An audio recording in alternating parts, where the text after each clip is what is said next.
रहे हैं कि वीकनेस अब गहराती जा रही है। 18,280 के पास कारोबार कर रहा है निफ्टी, और बैंक निफ्टी में भी 309 अंकों की कमजोरी इस वक्त देखने को मिल रही है। तो आज की क्लोजिंग आप किन स्तरों पर देख रहे हैं?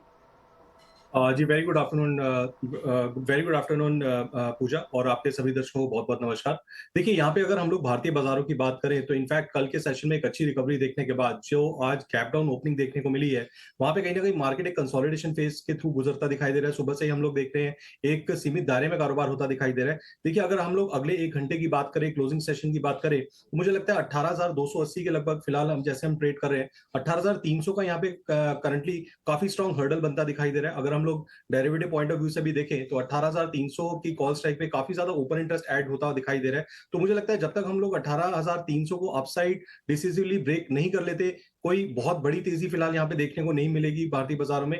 वहीं अगर हम लोग भारतीय बाजार में दिग्गज स्टॉक्स की भी बात करें तो कहीं ना कहीं लॉन्ग अनवाइंडिंग होती दिखाई दे रही है। वो कहीं ना कहीं यही संकेत दे रही है कि आने वाले सेशंस में और आखिरी 1 घंटे में अगर तो हम लोग 18,300 के नीचे क्लोज होते दिखाई देते हैं, तो आने वाले सेशंस में ये जो प्रॉफिट बुकिंग कहीं ना कहीं गिराती दिखाई देगी। और डाउन साइड में एक बार 18,250 के लेवल्स टूटते हैं डिसिजली, तो 18,150 की तरफ निफ्टी मूव कर सकता है।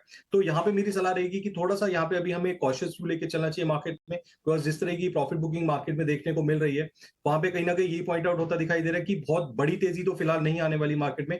तो स्टॉक स्पेसिफिक एक्शन और स्टॉक्स जो सेक्टर रोटेशन है, ये बाजार में चलता रहेगा। तो लेवल वाइज 18,300 के लेवल को एक बार हम लोग देख के चलेंगे। जैसे कि मैंने पहले ही बताया, 18,300 के ऊपर जब तक हम लोग नहीं मूव करते डिसिजली, कोई बहुत बड़ी तेजी I'm not expecting into the market as of now.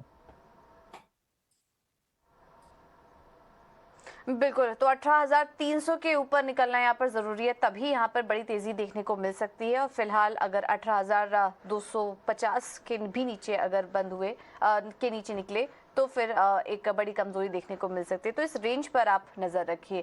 क्षितिज, इसके अलावा स्टॉक स्पेसिफिक रणनीति भी अपनी शेयर कीजिए। जी, बिल्कुल। देखिए पूजा, जिस तरीके की यहाँ पे हम लोगों ने हाँ, स्टॉक स्पेसिफिक एक्शन देखने को मिल रहा है भारतीय बाजारों में, और इनफैक्ट अगर मैं बात करूँ तो सेक्टर रोटेशन होता दिखाई दे रहा है।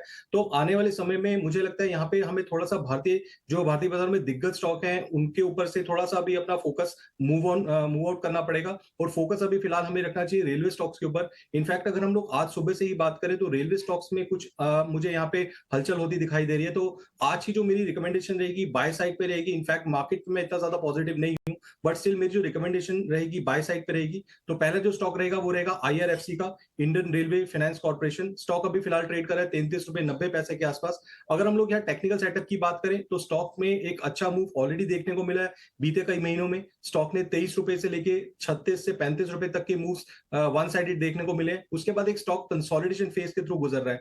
बट आज के सेशन में जिस तरीके से वॉल्यूम्स यहाँ पे डेवलप हो रहे हैं विद राइजिंग प्राइस, मुझे लगता है आज के आखिरी 1 घंटे में और आने वाले 1 से 2 ट्रेडिंग सेशन में this stock has a potential to move towards 36 37 level. तो अगर किसी को पोजीशन बनानी है तो आईआरएफसी पे करंट लेवल से पोजीशन बनाई जा सकती है। ट्रेडिंग स्टॉप लॉस यहाँ मेंटेन करने की जरूरत है 32 रुपए 50 पैसे के नीचे। अपसाइड में जैसे कि मैंने आपको बताया 36 और 37, ये दो टारगेट निकल के आ रहे हैं आईआरएफसी के। दूसरा जो स्टॉक रहेगा, देखिए वो भी सेम सेगमेंट में से ही रहेगा। स्टॉक का नाम है आरवीएनएल, रेल विकास निगम लिमिटेड। अगेन अगर स्टॉक के हम लोग टेक्निकल पैरामीटर्स पे बात करें तो पिछले 1 से 2 महीने में स्टॉक ने ऑलमोस्ट डबल होता दिखाई दिया। 40 रुपए से स्टॉक में मूव आना शुरू हुआ था, और लगभग लगभग 78 से 80 रुपए तक के मूव स्टॉक में देखने को मिले थे। अभी फिलहाल टेक्निकल सेटअप पे जो निकल के आ रहा है वो स्टॉक ने अगेन एक कंसोलिडेशन ब्रेकआउट देखने को मिला है आज के सेशन में। फिलहाल स्टॉक ट्रेड कर रहा है 73.50 73 रुपए 50 पैसे के लगभग। ट्रेडिंग स्टॉप लॉस यहाँ मेंटेन करने की जरूरत है 70 रुपए के नीचे। अपसाइड मुझे लगता है 77 से 78 रुपए के जोन में, यानी कि 77 से 78 के जोन में स्टॉक के मूव करने के पूरे पूरे पोटेंशियल है। तो आरवीएनएल और आईआरएफसी, ये दो स्टॉक रिकमेंडेशन रहेगी मेरी तरफ से आज। ठीक है, क्षितिज को रेलवे स्टॉक्स पसंद है और हमने देखा है कि ये स्टॉक बहुत तेजी से चले हैं, लेकिन अब भी इस पर कन्विक्शन है। थोड़ा सा ऊपरी स्तरों से नीचे आने के साथ ही फिर से इस पर बाय के रिकमेंडेशन देखने की क्षितिज की तरफ से आ रही है। आईआरएफसी और आरवीएनएल को लेकर, आरवीएनएल में क्या हमने जबरदस्त रफ्तार देखी है शेयर में, और अब देखिए 77 रुपए के आसपास